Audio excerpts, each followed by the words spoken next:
Bapa Surgawi, di hari Tuhan ini kami rindu menikmati kasih Tuhan, menikmati kuasa Tuhan, dan menikmati berkat dan firman Tuhan.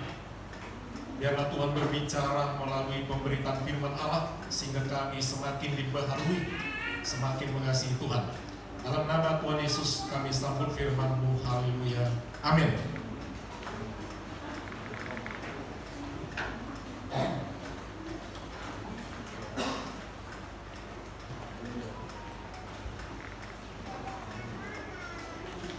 Salam Bapak Ibu, saudara semua. Salam sejahtera bagi kita bisa datang beribadah hari ini.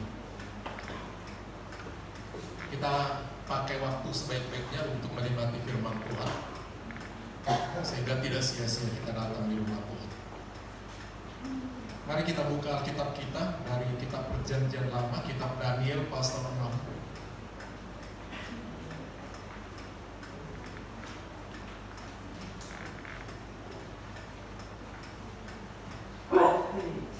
Ayat pertama sampai ayatnya yang ke-12, kitab Daniel pasal 6.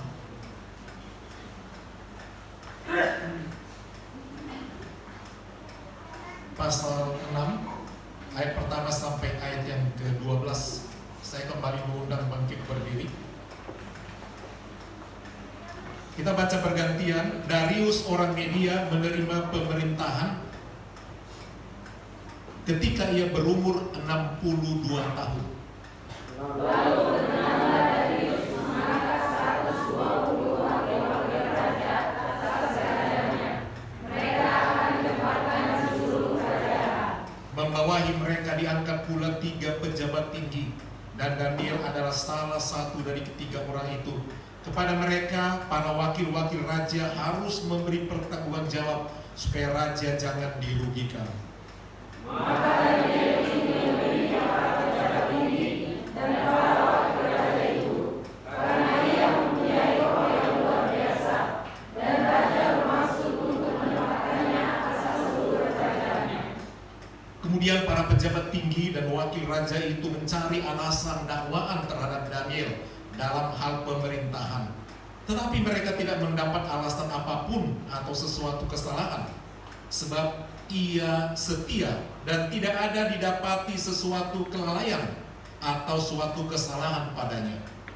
Maka berkatalah orang-orang itu, kita tidak akan mendapat suatu alasan dakwaan kepada Daniel ini, kecuali dalam hal ibadahnya pada Allahnya.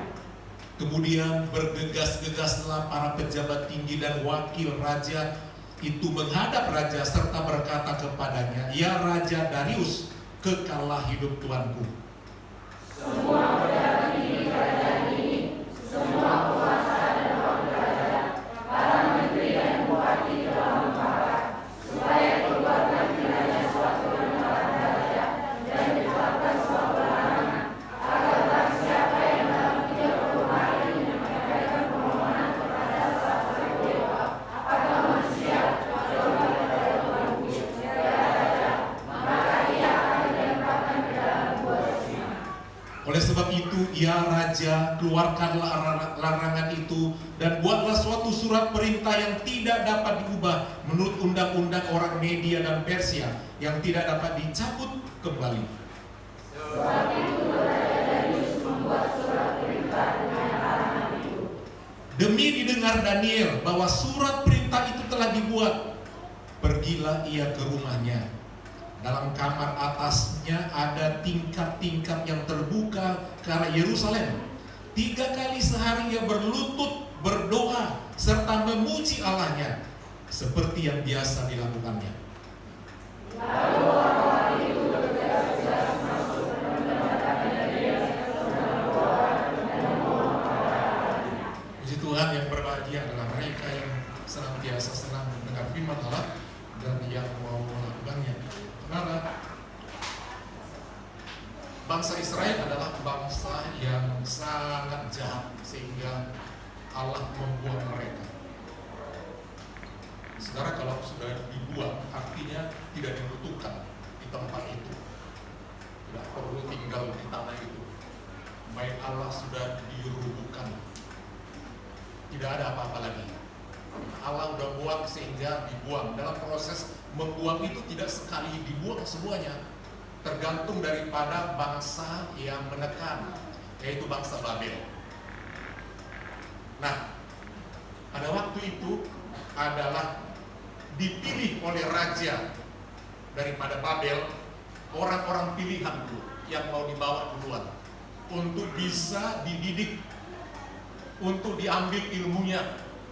Jadi dicari orang-orang muda yang perawakannya cakep, yang ilmunya bagus, dan terpilihlah 120 orang dari bangsa Yahudi, bangsa buangan, anak-anak muda yang perawakannya bagus, ilmunya bagus, dan mereka umumnya adalah keturunan bangsawan. Ya, keturunan bangsawan, udah pintar, cakep, keturunan bangsawan itu dipilih, muda. Dan di antara mereka terpilih juga ada namanya Misael, Hananya, Azaria, yang nanti nama mereka dirubah menjadi Sadrak, Mesak, dan Abednego. Dan ada seorang anak muda juga yang sangat pintar bernama Daniel, diangkut. Dan mereka sudah diseleksi, orang-orang ini perawakannya bagus, ilmunya bagus, darahnya atau keturunannya bagus, keturunan bangsawan. Mereka dididik. Nah, kita lihat dalam bacaan tadi bagaimana mereka dipilih untuk melihat siapa-siapa mereka. Kita lihat sejenak di kitab Daniel pasal pertama. Saya baca sekilas ya. Pasal 1, pada tahun ketiga pemerintahan Yoyakim.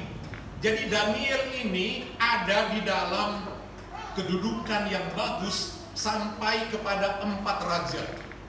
Jadi sampai tua dia, dari muda sampai tua dia menjadi orang penting di kerajaan Babel. Jadi waktu itu dibawa, pertama kali dibawa itu masih pemerintahan daripada Yoyakim. Nanti waktu masuk dalam gua singa itu udah Raja Darius. Karena dia orang yang pintar, jadi dia tetap ada di pemerintahan. Pada tahun ketiga pemerintahan Yoyakim Raja Yehuda, datanglah Nebukadnezar Raja Babel ke Yerusalem, lalu mengepung kota itu. Tuhan menyerahkan Yoyakim Raja Yehuda diserang oleh Nebukadnezar Raja Babel. Jadi Tuhan mengirim musuh bagi umat pilihannya. Tuhan menyerahkan Yoyakim Raja Yehuda dan sebagian dari perkakas di rumah Allah ke dalam tangannya. Semuanya dibawa ke tanah Sinear, ke dalam rumah dewanya. Jadi semua peralatan di rumah Tuhan, perkakas mau ibadah, ya, alat-alat benda-benda suci itu semua dibawa ke rumah berhala di Babel, dipakai menjadi alat-alat kenajisan bagi dewa-dewa di sana. Ke dalam rumah dewanya, perkakas-perkakas itu dibawanya ke dalam perbendaharaan dewanya. Itu atas titah Tuhan. Lalu raja bertitah kepada Aspenas, kepala istananya, untuk membawa beberapa orang Israel yang berasal dari keturunan raja. Itu sebabnya disebut bangsawan. Dan dari kaum bangsawan, yakni orang-orang muda yang tidak ada sesuatu celah. Jadi dari ujung rambut kepala sampai telapak kaki mulus, ganteng, cakep. Seperti kalau orang masuk polisi, paling tidak dilihat giginya dan lain sebagainya.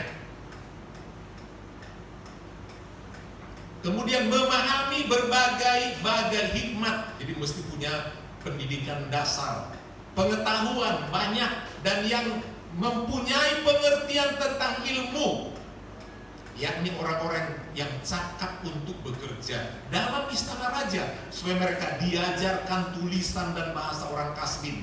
Dan raja menetapkan bagi mereka pelabur setiap hari dari santapan raja dan dari anggur yang biasanya diminumnya. Mereka harus dididik selama 3 tahun, dan sesudah itu mereka harus bekerja pada raja.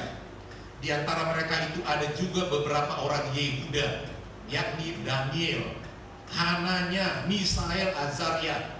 Pemimpin-pemimpin pegawai istana itu memberi nama lain, ganti namanya, kepada mereka. Daniel dinamainya Belsasar, Hananya dinamai Sadrak, Misael dinamainya Mesak, dan Azaria dinamainya Abednego.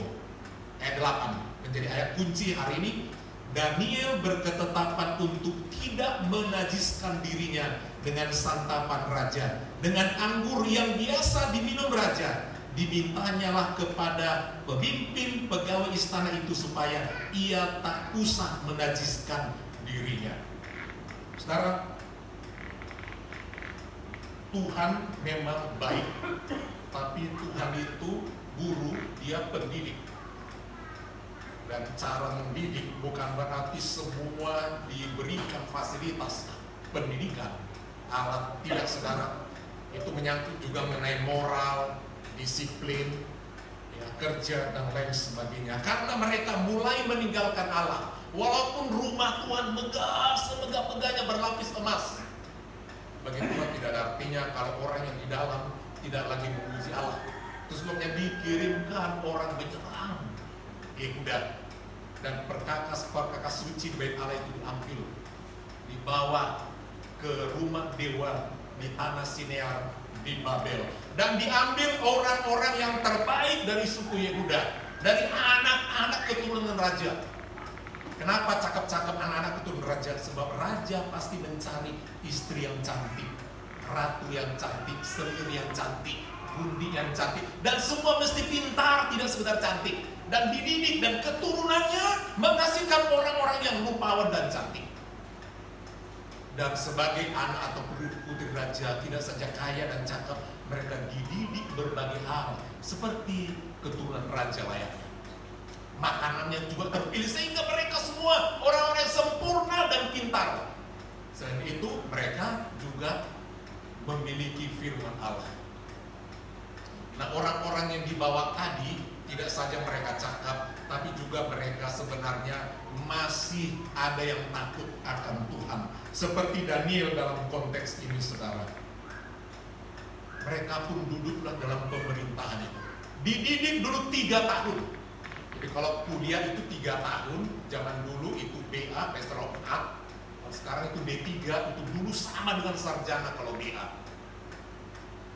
3 tahun. Apa pendidikannya? Mereka dididik. Siapa-siapa itu? Tadi sudah dijelaskan, itu Hananya, Misael, Azaria, Abed. Mereka ini yang tiga dulu, namanya harus dirubah sebelum masuk dalam pendidikan. Nama dalam agama Yahudi punya arti, dan itu doa. Tidak boleh asal membuat nama, tidak ada. Kita lihat nama yang pertama orang Yehuda itu Hananya. Punya arti, Hananya. Ada kalimat terakhir atau huruf terakhir ya, Hananya. Hananya artinya pemberian Yahweh. Ya itu Yahweh. Kemudian Misael, Elohim, itu Allah. Artinya adalah yang seperti Elohim, seperti Allah orangnya. Kemudian Azaria, artinya adalah yang ditolong oleh Yahweh. Dia selalu ditolong oleh Yahweh. Kemudian ada 3 orang. Dan Daniel artinya Tuhan adalah hakim. Nama adalah doa. Daniel, namanya Dani, tambah El, namanya Allah. Sama seperti Abraham menjadi Abraham, itu nama Yahweh, YHWH. Nah, untuk dididik dalam kerajaan Babel mesti dicuci otaknya. Budaya Yahudi yang ketat dengan Tauratnya, hukum Allah, kebudayaannya begitu ketat, disiplinnya yang begitu ketat, sifatnya yang menyembah kepada Elohim atau Yahweh atau El Shaddai, itu mesti dirubah, memiliki nama dewa-dewa. Kemudian mesti dididik dengan pendidikan orang-orang yang tidak mengenal Allah. Mereka juga diberikan makanan, santapan raja, minuman raja, dan biasanya itu semua sudah dipersembahkan kepada berhala sebelum dikasih kepada raja. Dan makanan-makanan yang menurut hukum agama Yahudi tidak bisa disentuh atau dimakan. Tidak bisa. Sampai sekarang orang Yahudi masih seperti itu hukum makannya, saudara. Mereka masih terus mengikuti hukum Taurat. Kita lihat dulu perubahan nama. Nama merubah sifat orang. Tapi apakah mereka nanti akan bisa berubah setelah dididik 3 tahun dengan berbagai hal? Ternyata tidak. Begitu kuatnya iman mereka. Kita lihat Hananya diganti menjadi Sadrak. Sadrak artinya adalah perintah dari dewa aku. Dia harus mendengar bagaimana ajaran daripada dewa aku. Itu artinya. Kemudian Misael dirubah menjadi Mesak. Mesak artinya tamu dewa. Yang ketiga Ajarjia dirubah menjadi Abednego, artinya hamba daripada dewa Nego. Kita tahu dalam agama-agama kuno penuh dengan dewa-dewi dan punya nama-nama semua. Seperti kalau kita kembali, kita boleh melihat banyak sekali kuil-kuil dengan ratusan dewa-dewinya, saudara. Kemudian Daniel yang tadinya namanya adalah berarti Tuhan adalah hakimku, dirubah menjadi Belsasar. Bel itu dewa Bel, artinya adalah dewa Bel melindungiku. Mereka pun dididik. Tetapi saudara, orang ini memang sangat pintar aslinya. Dididik, jadi dapat 2 kali pendidikan. Pendidikan sebagai keturunan raja di Israel, di Yehuda. Yang kedua, pendidikan Babel yang luar biasa. Mereka dapatkan 3 tahun. Dirubah cara berpikir, dirubah cara makan dan sebagainya. Tetapi mereka ternyata tidak berubah. Tapi mereka setia bekerja, loyal bagi raja. Loyal bagi raja. Tetapi mereka tetap punya prinsip, kami adalah anak Tuhan, anak Elohim, anak El Shaddai, anak Yahweh. Mereka tidak pernah berubah. Kenapa? Kita melihat Daniel. Di situ dia mendapat pendidikan dan lain semuanya, ada peraturan makan. Ayat 8 pasal 1 ini, Daniel berketetapan. Ini penting sama kita yang punya prinsip. Daniel berketetapan untuk tidak menajiskan dirinya dengan santapan raja dan dengan anggur yang biasa diminum raja. Dimintanyalah kepada pemimpin pegawai istana itu supaya ia tak usah menajiskan dirinya dengan halus. Tetapi yang mengatur makanan itu bilang, jangan nanti aku dicelakakan, aku yang dihukum raja atau aku yang dipancung oleh raja. Karena kalian orang-orang pilihan, udah diatur supaya kalian menjadi orang yang luar biasa, pemimpin di kerajaan ini. Makanan kalian mesti yang terbaik. Dalam makanan menentukan kepintaran orang. Jangan lupa ya, makanan menentukan orang akan pintar atau tidak. Itu sebenarnya ada nutrisi otak, ada vitamin tertentu. Lebih bagus gizi yang masuk, otak lebih kuat nalarnya, lebih kuat bekerja dan lain sebagainya. Kalau kita kurang asupan makanan, kita kurus, ya, loyo, malas, ngantuk, tidak bertenaga dan lain sebagainya. Jadi sangat takut pemimpin pada waktu itu kalau sempat seperti itu. Tapi kalau kita baca selanjutnya, uji dalam 10 hari. Kami makan sayur saja. Sayur bukan berarti seperti kita ada sayur sawi, kol dan sebagainya. Tidak seperti itu. Itu jenis sayuran memang juga cukup bagus. Kita tahu ada sayur-sayuran atau jenis tumbuh-tumbuhan yang super food. Jadi dia tidak mau makan daging. Tentu saja daging-daging yang tidak halal menurut hukum Taurat, dan juga anggur juga mereka tidak boleh kecuali dalam jamuan tertentu. Jadi dia singkirkan semua yang sifatnya itu daging-daging, kemudian memakan yang superfood yaitu dari tumbuh-tumbuhan. Uji dalam 10 hari. 10 hari bukan lama ya, dan juga bukan terlalu singkat. Tapi ternyata setelah 10 hari kelihatan badan daripada orang-orang Yehuda itu lebih gemuk, dalam arti sehat, lebih berisi dari sebelumnya. Karena apa saudara? Memang aslinya manusia itu dicipta bukan pemakan hewani. Setelah air bah, barulah manusia itu makan hewan. Setelah selesai air bah, baru manusia itu makan hewan. Tapi sebelumnya tidak. Di Taman Eden dan terus berapa generasi tidak ada yang makan hewan. Dan setelah air bah selesai, manusia generasi daripada Nuh, baru manusia mengizinkan memakan hewan, saudara. Dan mereka orang-orang yang pintar semua ini, tetapi kita boleh catat kenapa mereka dipakai dengan luar biasa pintar. Mereka, khususnya Daniel, telah menetapkan diri. Ini penting sama kita ya. Kalau pemuda remaja mau maju, kalian harus punya prinsip, menetapkan diri, ngambil satu keputusan. Saya harus jadi pintar. Menetapkan diri menjadi pintar, tentu tidak akan bosan belajar. Saya menetapkan diri untuk menjadi ini, saya akan memperdalam ilmu ini, maka dia akan tekun mencapai targetnya, menetapkan diri. Kalau tidak ada prinsip, banyak godaan di luar. Seperti tadi, ada makanan hidangan kerajaan, ada minuman, ya tergoda. Tapi kalau udah punya prinsip yang enak, tidak lewat apa saja godaan. Anak muda kalau mau maju, pegang prinsip. Wah, aku tidak mau ikut-ikutan. Kalau tidak, saudara, hancur. Sia-sia semua usaha orang tua, tenaga, semua uang, waktu, pengorbanan akan tidak ada artinya. Demikian juga firman Allah yang kita dengarkan. Kalau kita tidak berketetapan hati, kita mau dibentuk oleh firman Allah, dirubah oleh firman Allah seperti yang Tuhan izinkan. Jadi Daniel sudah berketetapan akan firman Tuhan. Ini firman Tuhan, ini ajaran yang aku dapatkan, bahwa tidak boleh makan ini, tidak boleh minum ini, tidak boleh lakukan ini. Dia lakukan, berketetapan. Amin. Bapak Ibu saudara semua, ini tergantung kita loh. Sama kita kalau dengar firman Tuhan, ya kalau Bapak Gembala bilang beginilah, saudara, tidak ada di pasar.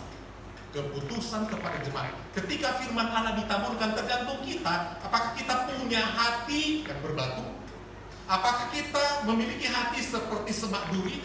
Apakah kita memiliki hati seperti di tepi jalan?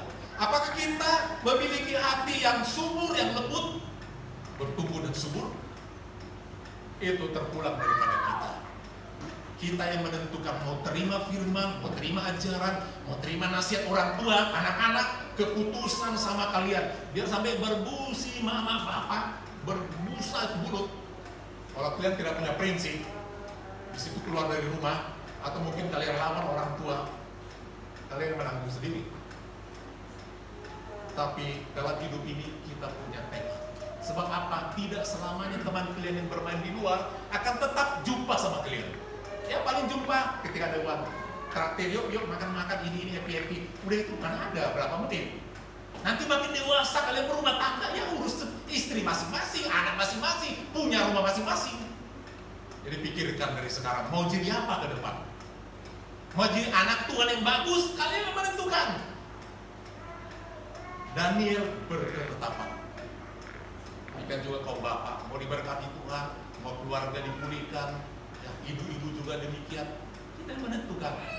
Para pengurus gereja tetap semangat melayani, walau seringkali itu tidak enak, ya, tidak enak. Siapa yang memilih pengurus pemuda misalnya? Pilih-pilih sendiri, tapi ingat taati. Siapa yang memilih pengurus kaum wanita? Pilih-pilih sendiri, jangan terus pilih, malah nggak datang doa, malah tidak datang kebaktian. Ya, kalau mau itu, kalau nggak suka orang lain tunjuk tangan, akulah jadi ketua, kan begitu, amin? Gitu, risiko memilih, tunduk. Kita harus konsekuen dengan pilihan dan tidak boleh tidak memilih. Hidup ini pilih kiri atau kan, nggak ada bengong, nggak ada. Semua mesti ada tempatnya. Jadi situ kita pilih, konsekuensinya ikut. Itu hidup.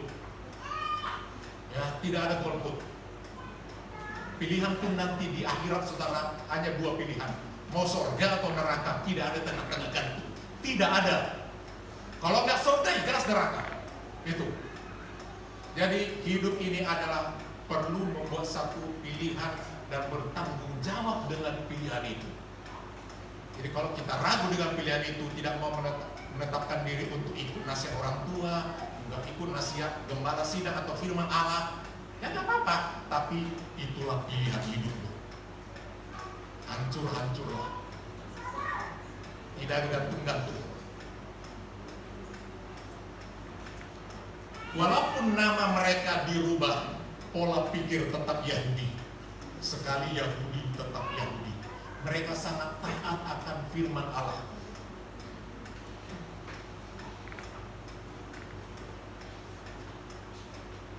Dan Daniel pun diangkat untuk menjadi pemimpin yang memimpin semua pemimpin-pemimpin di bawah raja. Ya, semua daerah kekuasaannya yang menjadi pemimpin utama yang mengawasinya adalah Daniel. Dia sangat pintar, dia sangat teliti memeriksa semua. Oh, ini gubernur bagian ini tugasnya. Ada curang. Gubernur bagian sini, ada curang. Ini wali kota bagian ini, ada curang. Begitu teliti. Kerjaan dia juga dilaporkan kepada tuannya Raja Darius.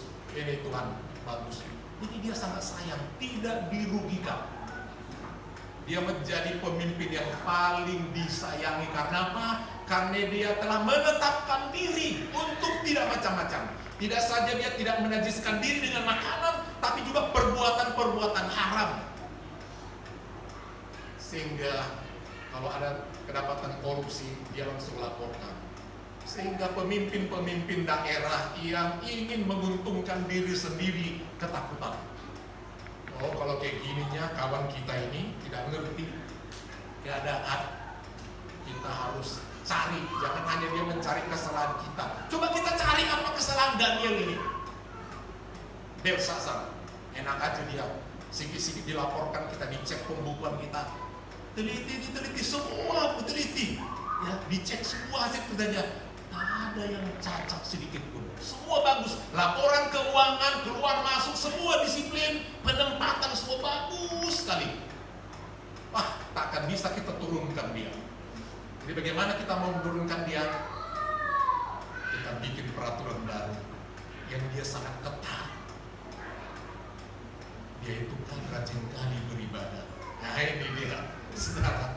Jadi dua kelebihan kehebatan Daniel. Dia berketetapan untuk tidak menajiskan diri. Yang kedua, dia berketetapan untuk tekun beribadah apapun yang terjadi. Jadi ada dua nasihat sama kita, bahwa kita perlu berketetapan hati untuk punya prinsip hidup Tuhan, melayani Tuhan, mau hidup bersih. Kita menentukan dan ada bayarannya daripada Tuhan. Yang kedua, kalau kita rajin beribadah, berkatnya luar biasa. Tuhan sudah atur waktu ibadah dalam aturan Yahudi, 3 kali ibadah dalam sehari. Mereka harus rukuk sujud, mereka harus memuji Tuhan. Jam 9 pagi, jam 12, dan jam 3. Dari dulu begitu sampai sekarang agama Yahudi begitu.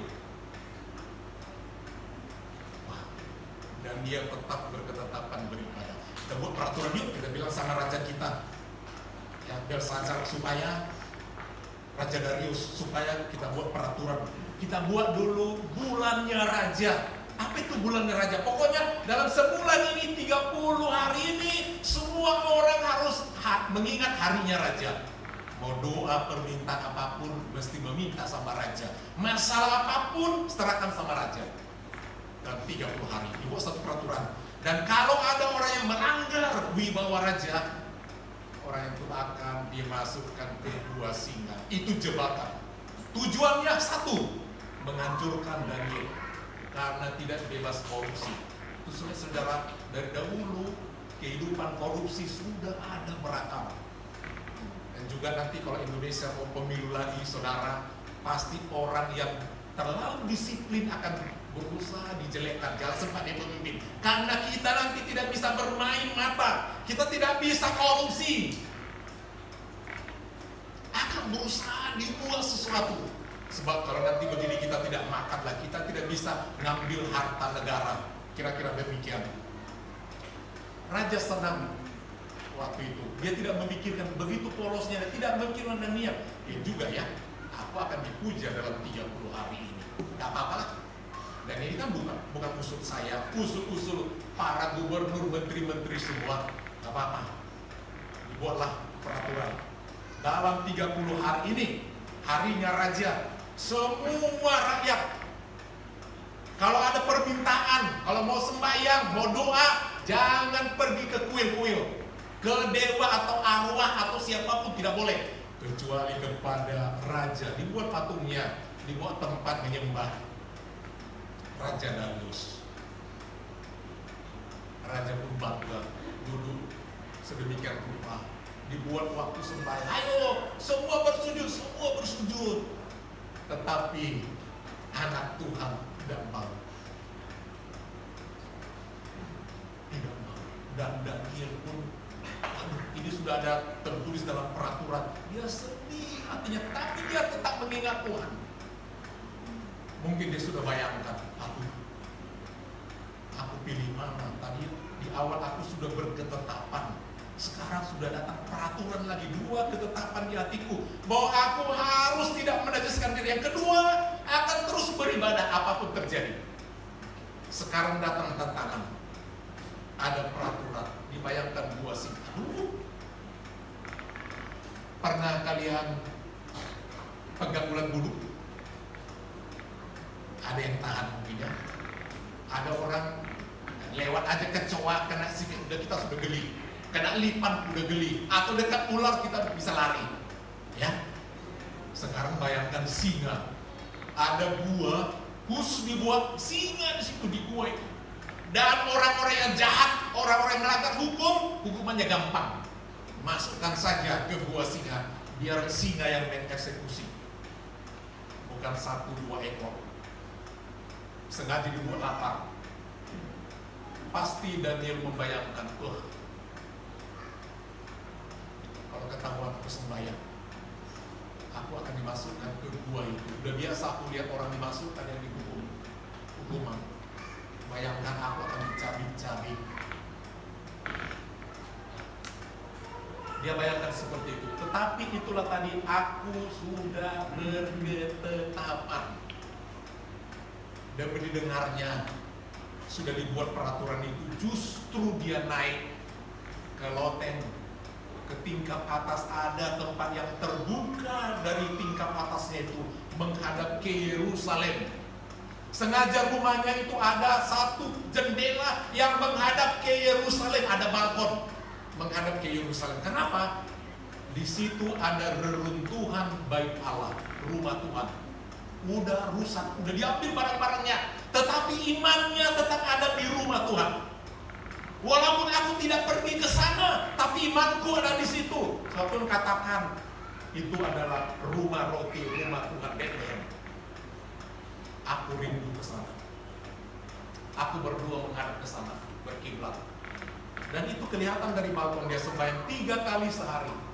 Dia berdoa, dikatakan berlutut, dia berdoa. Perhatikan berdoa itu ya, beribadah itu. Pertama berlutut. Kalau ada pemuda, ada jam doanya, jangan lupa berlutut. Kaum wanita, kalau boleh juga setiap ibadah kaum wanita itu ada berlutut.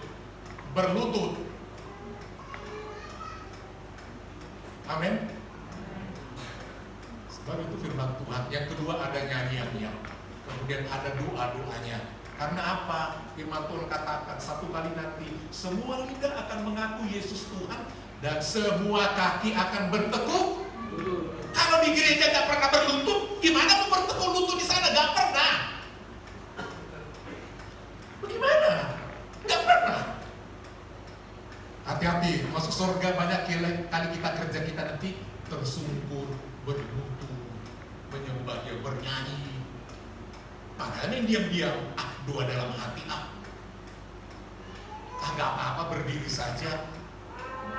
Bertukuk lutut dalam agama manapun untuk menyembah itu pasti ada membungkuk, ada yang berlutut dan sebagainya. Agama Yahudi, lihat, agama tetangga.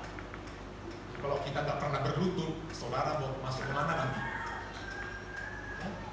Masuk kemana? Jadi begitulah Daniel, dia berlutut berdoa. Dia serahkan semua masalah itu kepada Tuhan. Dan dia diintip sama pemimpin-pemimpin, gubernur, hakim semua. mau cari itu, habislah dia. Dilaporkan sama raja. Kalau kita lihat dalam pasal 6 itu, saudara, sangat mengerikan. Langsung dilaporkan, akhirnya ditangkap.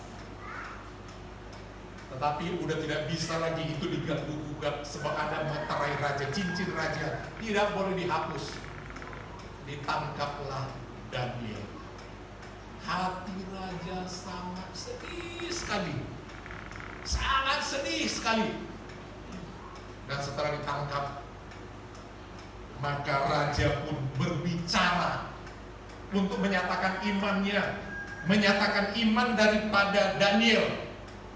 Sebab dia melihat keteguhan hati. Dan orang ini adalah orang yang sangat pintar, yang sangat disiplin, yang sangat menjadi berkat bagi kerajaanku. Negara rugi kalau dia gak ada. Kalau dia gak pekerjakan, negara rugi, akan korupsi banyak. Sekarang orang emasku ini akan mati.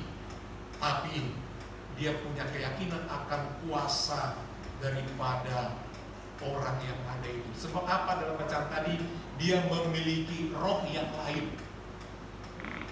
Daniel memiliki roh yang luar biasa. Itu adalah roh yang daripada Tuhan. Sehingga raja itu berkata, ayat 15, raja sangat sedih dan berusaha untuk melepaskan. Dari lepaskan teman-teman, berusaha untuk melepaskan, tapi nggak bisa. Udah ketetapan raja. Kemudian ayat 17 pasal 6, raja berbicara kepada Daniel, Allahmu yang kau sembah dengan tekun. Perhatikan, kalau saudara menyembah Allah dengan tekun, Allahmu yang kau sembah dengan tekun, dialah kiranya yang melepaskan engkau. Itu doa seorang Raja Darius. Allahmu, jadi Allahnya orang. Allahmu yang kau sembah dengan tekun 3 kali sehari, yang kau punya komitmen gak mau menajiskan diri, karena itu aturan Allahmu, aturan kitab Tauratmu. Allahmu yang kau sembah dengan tekun, catat dengan kalimat tekun, dialah kiranya yang melepaskan engkau. Itu doa. Ayat 19 kita lompat. Lalu pergilah raja ke istana. Setelah masuk ke gua singa itu, berpuasalah dia. Padahal bukan anak Tuhan. Berpuasalah ia semalam-malaman. Padahal biasanya kebiasaan di istana raja kalau udah malam dikirim penari, penyanyi istana, penghibur, makan minum, happy sebelum jam tidur. Tapi itu tidak dilakukannya. Dia berpuasa. Dan ayat 20, lalulah malam itu, datanglah pagi. Pagi benar, nggak sabar. Dia nggak sabar menunggu orang semua udah bangun. Pokoknya pagi benar. Saking sayangnya dia sama anak Tuhan itu, orang yang terbaik, Daniel. Pagi benar dia datang. Dia sangat sayang. Ayat 21, kita lihat dia berkata kepada gua itu, kan dia gak tahu dibalik itu, tapi dia punya iman. Ya. Raja Darius punya iman. Allah yang engkau sembah dengan tekun, dia akan membebaskan engkau. Jadi dia ada keyakinan, makanya dia berdoa seperti itu, berkata-kata seperti itu, dia akan membebaskan engkau. Jadi ada dia keyakinan, kayaknya Allahnya akan membebaskan. Itu sebabnya pagi-pagi dia datang dan dia berkata, Daniel, hamba Allah yang hidup. Tuhan itu hidup, Bapak Ibu. Amin. Yang katakan ketika saudara ada masalah, Tuhan cuek. Kalau saudara tekun beribadah, Allah yang mau sembah dengan tekun. Kalau jemaah makin tekun, ketahuilah Allah tidak tidur ketika engkau ada masalah. Allah tidak tidur. Bukan berarti kalau kita udah beribadah dengan tekun tidak ada masalah. Ada. Itu biar kita ada. Tapi Allah yang kita sembah dengan tekun itu hidup. dia siap untuk menolong. Jadi jangan tanggung-tanggung mengiring Tuhan itu. Nomor satu, punya komitmen, berketepan. Yang kedua, beribadah. Saudara, iblis itu paling gampang merusak iman orang. Jangan sempat dia beribadah. Hukum Allah itu hari ke-7 beribadah. Jangan sempat dia beribadah. Jangan sempat dia beribadah. Jangan. Kenapa? Ada firman. Nanti imannya timbul muncul. Dan kalau orang udah mulai gak kebaktian, lihat. Orang kalau udah mulai tidak kebaktian sekali, 2 kali, 3 kali, lama-lama udah gak ada pikiran mau kebaktian. Udah plong. Tapi kalau saudara biasa kebaktian, sekali gak kebaktian, rasa bersalah luar biasa. Karena Roh Kudus terus mengejar. Dan orang yang tekun beribadah, saudara, Allah yang hidup ada menolong saudara. Itu kata daripada Raja Daniel. Daniel hamba Allah. Saudara hamba Allah? Kita ini hamba di hadapan Tuhan. Hamba Allah yang hidup. Allahmu yang kau sembah dengan tekun. Kembali dikatakan di ayat 1. Allahmu yang kau sembah dengan tekun. Dia akan berkata, telah sanggupkah ia melepaskan engkau dari singa itu? Telah sanggupkah? Jawabannya apa? Dia sanggup. Dia sanggup. Coba nyanyikan itu. Yesus sanggup melakukan perkara yang besar. Dia sanggup. Yesus sanggup memulihkan yang terluka, menyembuhkan yang menderita. Dia sanggup memulihkan hidupku. Dan dijawablah oleh Daniel. Ternyata masih ada. Ayat 22 pasal 6. Ya Raja, dia menghormati, dia tidak maki-maki. Kau itu asal tanda tangan. Nyawaku terancam. Enggak. Bukankah seringkali kita begitu kalau udah mulai kita tertekan? Buat semua maki-makian sama orang. Kalau kita dijebak. Daniel tidak begitu. Dia tahu dengan siapa dia hidup, makan, bekerja. Dia tetap bersyukur. Dan dia berkata dengan sangat lembut, ya Raja, kekallah hidupmu. Ayat 23. Allahku telah mengutus malaikatnya untuk mengatupkan mulut-mulut singa itu, sehingga mereka tidak mengapa-ngapai aku.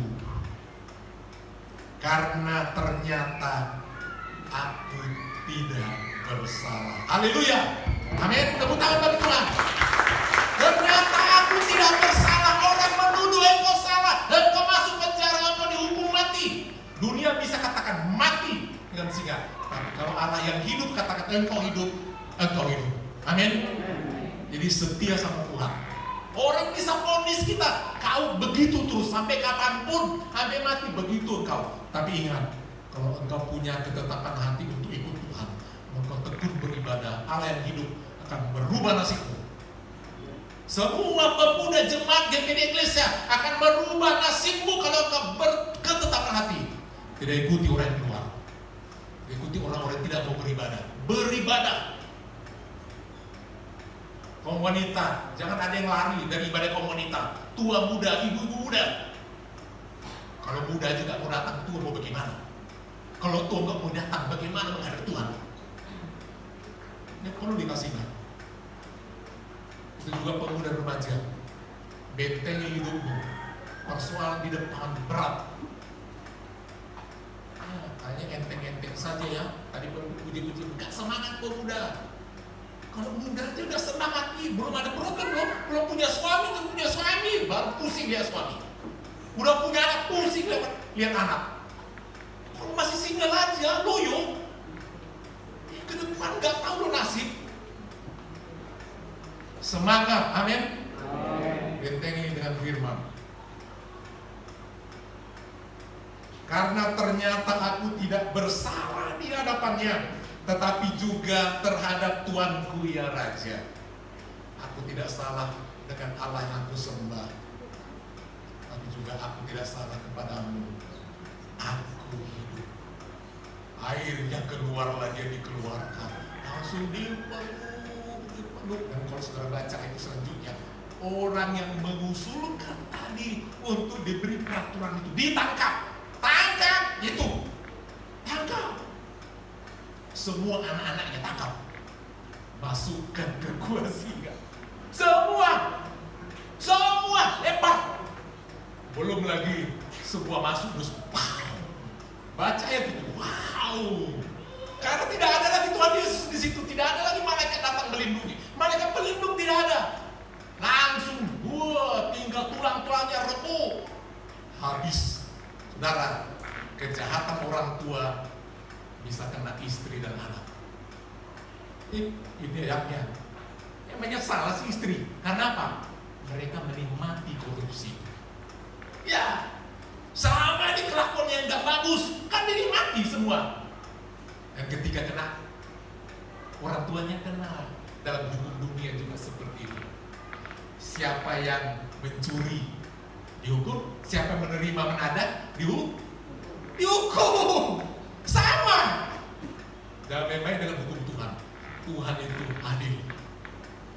Dia pakai pemerintah sedemikian rupa untuk mengadili hidup ini.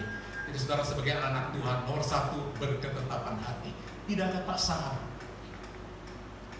Kita menentukan, saya mau berketetapan hati lah, mau setia kebaktian di dalam hati. Saya mau aktiflah di pemuda, berketetapan hati. Ini penting. Kalau mau maju ya, saya mau aktif lagi kaum wanita. Sebenarnya lihat pengurusnya malas aku, kasar mungkin ya. Tapi Om itu udah bilang, aku mau datang lah. Amin. Ya. Kita harus lihat Tuhan. Pemimpin boleh terus berganti. 4 raja Daniel tetap ada. Pengurus kaum wanita, ketua sini berganti. Jangan ikut ganti yang hadir. Tambah. Amin. Amin. Itu sifat Daniel. Jangan lihat. Lihat Tuhan yang menempatkan kita menjadi jemaat di sini. Aku berketetapan untuk beribadah. Itu artinya Daniel, Allah hakimku. Gak perlu orang tuduh aku begini-begini. Allah hakimku. Itu Daniel. Biarlah Tuhan yang menilai kita. Amin. Dan bagi pengurus-pengurus juga, lama maupun baru, tetaplah setia. Allah hakimku. Pemuda-pemudi tetap setia. Amin. Siapa milik ketua kalian? Kalian kan? Jangan bilang kalian yang gini. Kalau tadi dia nggak pilih, angkat tangan. Om satu kali kepingin melihat orang angkat tangan. Aku lah ketua. Kepingin sih. Karena sering kali kita mengejek ketua atau pengurus. Coba dulu, akulah ketua. Langsung Om suruh berlutut. Betul ya? Berketetapan. Ada banyak yang mau Tuhan lihat supaya kita punya ketetapan hati, punya prinsip.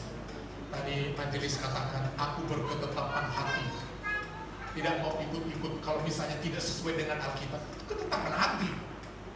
Kita harus punya prinsip. Oh ini tidak sesuai ini udah mulai macam-macam. Kita harus ada di sini kontrol.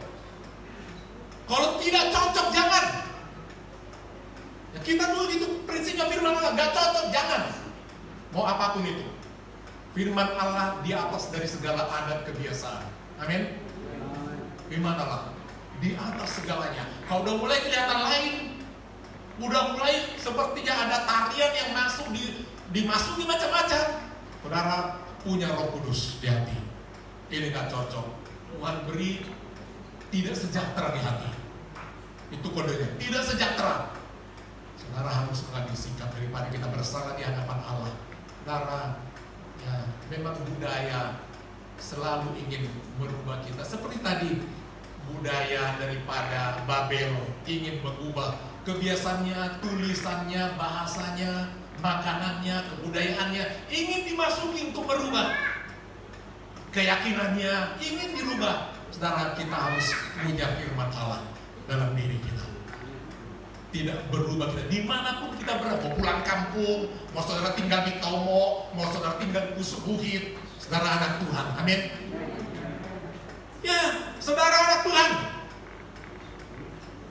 Anak raja. Secara badani kita punya leluhur nenek moyang secara badani, tapi kita sudah dilahirkan kembali secara rohani di dalam Tuhan. Amin. Kita telah dilahirkan kembali oleh pengorbanan darah Tuhan Yesus.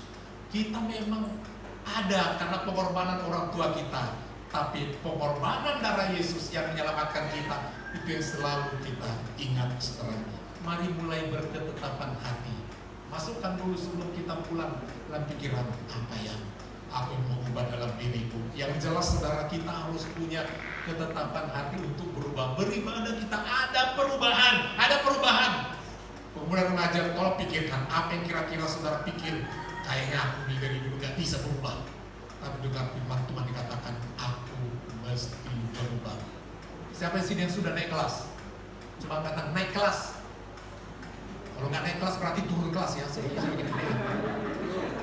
Naik kelas, coba angkat tangannya. Loh, apanya pada tinggal kelas? Ya lulus naik kelas oke lah. Yang jelas naik kan? Pelajaran nanti udah berbeda. Dalam pendidikan, ya pemuda remaja harus punya tekad. Aku berketetapan hati. Nilaiku waktu kelas sekian, waktu aku di SMP sekian rata-rata. Nanti aku di SMA harus berubah. Berketetapan hati, dan untuk berubah itu aku belajar. Seperti itu. Secara dunia seperti dia, secara rohani juga begitu. Kita harus punya ketetapan hati dalam melayani Tuhan, di dalam mengiring Tuhan. Jadi kita boleh melihat ketetapan hati daripada Daniel. Dia tetap berketetapan hati, tidak menajiskan diri, dia tetap beribadah.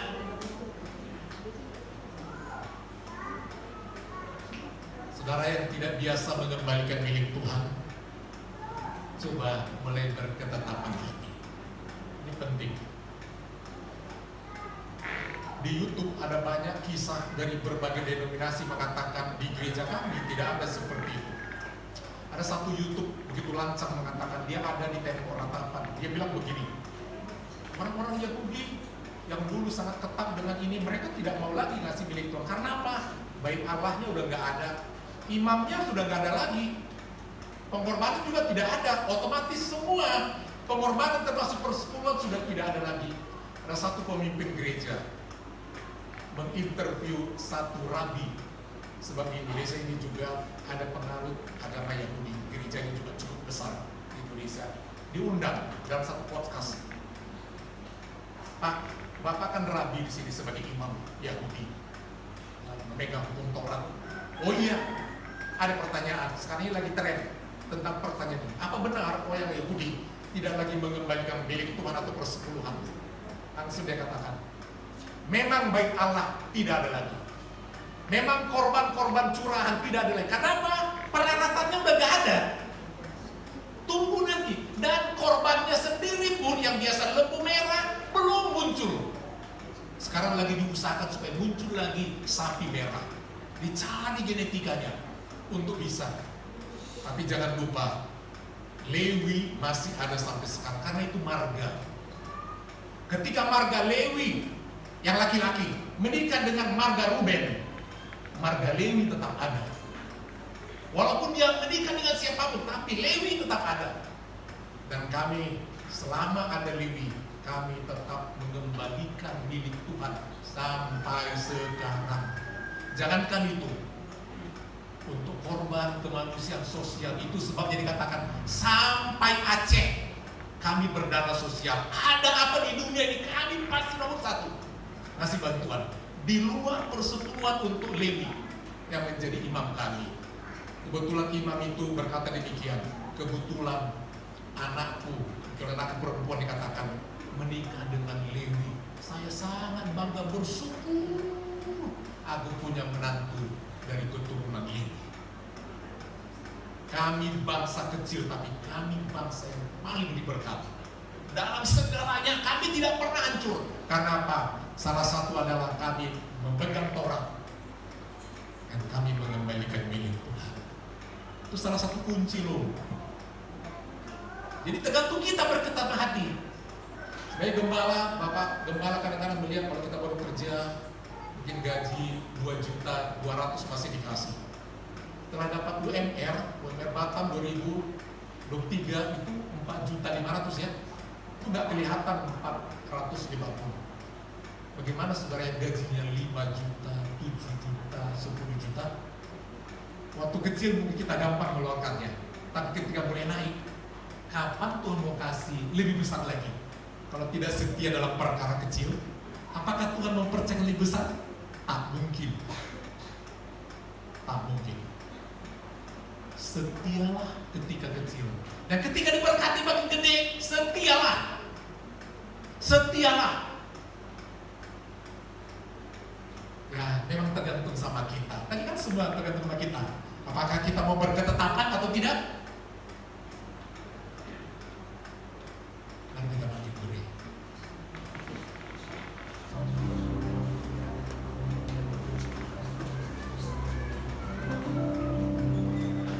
Yesus Tuhan, mulialah namanya. Yesus Allahku, besar kasih-Nya. Dahulu, sekarang, dan sampai selamanya, kasih-Nya tak pernah berubah.